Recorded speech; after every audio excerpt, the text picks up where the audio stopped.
I'm not joking, I watched every Pistons game this season to prepare for this video. Do I regret it? Probably, but I watched every game so you wouldn't have to. And honestly, I have no words that truly describe how awful the tape is. I didn't expect the Pistons to be good this season. I didn't expect them to take the leap we've seen from Orlando, OKC, or even Houston to an extent. But I also thought they would be fun to watch. I like a lot of the young pieces on the team. They hired Monty Williams. I thought that was a good hire. I thought they would be in contention for a play-in spot and look like a team on the rise. But I couldn't be more wrong in every aspect of my predictions about this team going into the season. And I watched too much tape to not talk about it in a video. But quickly before we go any further, if you're new and like basketball, I'd really appreciate if you would like, subscribe, hit the notification bell, and be notified whenever I release a video. I make videos about basketball all the time, and liking and subscribing are the two best ways to help me out the YouTube algorithm, help support the channel. Now I'm going to reach my goal of 10,000 subscribers by the end of the season. Let's try and get 100 likes on this video so YouTube will recommend it to others. Anyways, let's talk about the Pistons.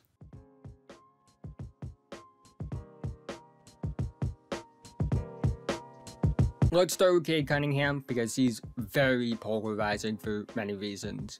Now, as much of a fan of Cade as I've been, he's one of the best prospects I've ever evaluated and that still has maintained. He isn't without fault. He's been underwhelming. There's no way around it. The three-point side has been up and down at best. The rim finishing hasn't been good. The turnovers have been a problem. 9th percentile in rim efficiency. 15th percentile in true shooting percentage. 18th percentile in three-point efficiency. 1st percentile in turnovers. That's really bad for someone with a usage rate above 30. He has flaws that can't be ignored, and I think we have to adjust the expectations for his ceiling. He's not the athlete he was prior to the injuries. The handle hasn't quite reached a threshold based off his athletic profile that suggests a superstar outcome, and the shooting isn't at the level you would hope for either. At the same time, I also think I've seen enough of him this season and having really positive flashes that I still believe in him being a future star, even if he may not be that future superstar he was once projected to be. And while he's not without fault, I look at everything around him and he's far from the biggest problem with this team. While Cade has been underwhelming, he's not the only reason the Pistons have been something that's an insult to the word awful. 28th in points per game, 23rd in field goal percentage, 22nd in 2-point percentage despite being 2nd in 2-point attempts, 30th in 3-point percentage and 3-point attempts. That's on the whole team, not just one player, and the lack of spacing is really noticeable. They only have 2 starters who are at least competent 3-point shooters. Bogdanovic, who's been a really good 3-point shooter, but he's only played 7 games because of injury, and Isaiah Stewart, who's slightly above league average on solid volume. Listen, I like Beef Stew a lot. He's a fun player. He's proven me wrong and has become a player that's wildly different than the pre-draft projections. His improvement as a shooter has been real. He also can't be the second best 3-point shooter in your starting lineup. Cade isn't an awful shooter, he's actually pretty good from mid-range, but he's inconsistent and forces 3-pointers a lot, especially when he's trying to bring the team back with his high usage role. Killian Hayes, let's be for real here. Jaden Ivey is shooting under 30% from 3. I love Asar Thompson, but he's objectively one of the worst 3-point shooters in the NBA, which was to be expected if he was taking him at this kind of volume. Outside of Bojan, Stewart, and sometimes Cade, the only other good shooter is Marcus Sasser, and his minutes aren't consistent. You can't be this bad of a 3-point shooting team and expect to compete, let alone win any games. They're the only team in the NBA that are making less than 10 3-pointers per game. That just does not work in the modern NBA. That explains a lot for why they're 2-24. But Monty Williams has been by far the biggest problem when I watch the Pistons play. His decisions as a coach have been baffling to me. At best, I feel like he's been trying some interesting stuff. And that's at the absolute best. At the absolute worst, and this is a majority of how I feel about it, he might have pulled off the biggest scam in NBA history by getting the highest contract for a head coach. He's starting Killian Hayes, even though Killian Hayes is an absolute non-factor as a scorer.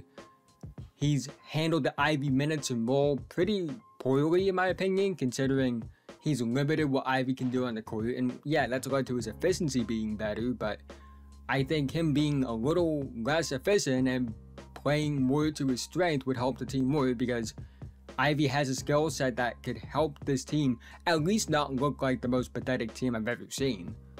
He's not staggering the starters' minutes early on. He goes straight to a bench lineup halfway through the first quarter almost every game, and then wonders why the bench lineup gives up like a 10-0 run. He's playing James Wiseman, and I'm sorry, James Wiseman's not a good NBA player. He's objectively bad at the NBA level. And he doesn't have Marcus Sasser in the rotation consistently, even though Sasser is the second best three-point shooter on the roster, and Monty Williams is coaching the worst three-point shooting team in the NBA by a mile and is just not consistently playing him in the rotation. But when he put Asar on the bench to quote-unquote teach him a lesson, that was the most egregious thing to me. Because he's let Killian Hayes play through mistakes, even though Killian has been way worse than Asar this season. Also, when you mess with a player's minutes and role, it can be a hit to their confidence. And maybe that is the case. Maybe it's not with Asar. I think he's been playing pretty well, even though he's been dealing with this situation where he's not sure if he's going to start or not. But at the same time, it is a real possibility that messes up confidence, and confidence is something that's very key for development. But the biggest thing for me is the Pistons are not in a situation where they can't afford to let a rookie play through mistakes. If they were the Magic, the Thunder, or even the Rockets, I would understand it more if you don't want him playing through mistakes. Those are teams that are above 500. Those are teams that are competitive. Those are teams that are on the rise.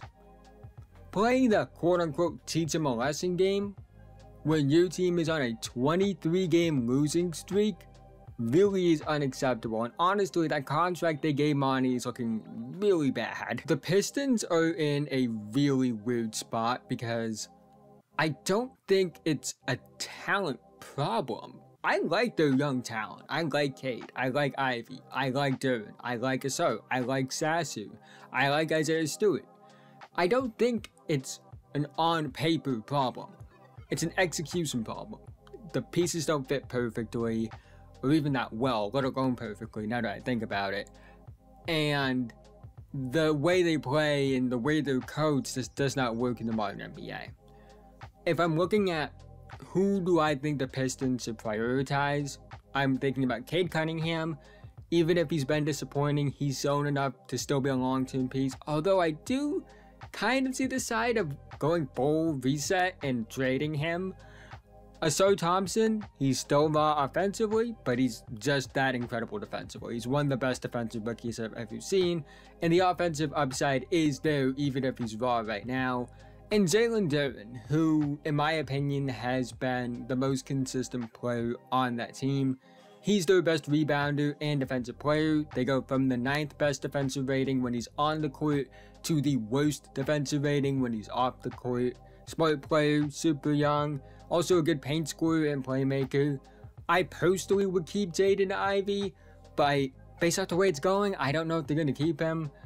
Sasser and Stewart are fine pieces that I would probably keep, but if they're available in a trade that you feel can really improve the roster, you probably do it. They aren't untouchable, they are expandable, and guys like Killian Hayes and James Wiseman just aren't answers. It's as simple as that. Regardless, I have never seen anything like this. I never have seen a team where you look at the idea of hitting the reset button in the middle of a rebuild to have any semblance of hope is a real possibility. That's how badly they have fumbled a golden opportunity. And they have been arguably the worst team ever this season because of it. And this upcoming draft does not have a prospect that will immediately turn this ship around. So I don't know what the Pistons should do. I guess only time will tell. But here's what I do know. The playstyle they have right now does not work in the modern NBA. And also, Troy Weaver has to go. I've seen enough at this point. He passed on Tyrese Maxey 3 times in a single draft. He traded Saddiq Bey for James Wiseman. Saddiq Bey is a key player on a Hawks team that has been underwhelming to start this season, but they were a playoff team last season. James Wiseman is on an NBA level rotation player. Trading Jeremy Grant when the team lacked veteran leadership going into a rebuild. The obsession with getting former highly ranked high school recruits that didn't pan out in the NBA. That's why he traded for James Wiseman. James Wiseman was his #1 player on the board in 2020, and I have no doubt in my mind if the Pistons got the first pick in that draft, Wiseman would have gone first overall. He's been one of the worst GMs in the NBA. I don't think he should get credit for taking Cade, Ivy, Duren, or Asar, because those were obvious moves. And even then, he hasn't built a good team that works around really promising young players. I promise you, if you gave someone like Danny Ainge or Sam Presti these kind of assets that the Pistons have had over the past few years, the Pistons would look completely different. So, I can't believe this is a real possibility, but they probably have to hit the reset button on a reset. And I never thought I'd ever say something like that in my life. So those are my thoughts on the Detroit Pistons after watching every game they played so far this season. They play the Hawks tonight. Hopefully they get a win. They probably won't. But I want to be clear, I didn't watch every game in a row. I'm not that much of a sicko. I've watched a decent amount of their games already just because they've been playing teams that I've been interested in. And I was also interested in them going into the season. So I had seen enough up to that point. I just watched like the games I hadn't watched yet. But my thoughts on the Pistons are very similar to how I felt when I made the Jordan Poole video, where I see the talent, I see the potential, and it's just really sad that it's not panning out the way it should be. So that's why I made this video. I hope they can figure it out, because again, I really like the talent on this team. But right now, it's very far from reality, and I honestly don't know when they're going to win a game again. But that's the end of this video. If you made it to this point, thank you so much. Again, haven't already, like, subscribe, hit the notification bell, notify whenever I release a video. I make videos about basketball all the time, and liking and subscribing are the 2 best ways that can help me out in the YouTube algorithm, help support the channel, and I'll be reaching my goal of 10,000 subscribers by the end of the season. Let's try and get 100 likes on this video so YouTube will recommend it to others. Let me know when you think the Pistons will win a game next, if they'll even win a game at all. But with that being said, have a nice day, and I'll see you guys in the next one.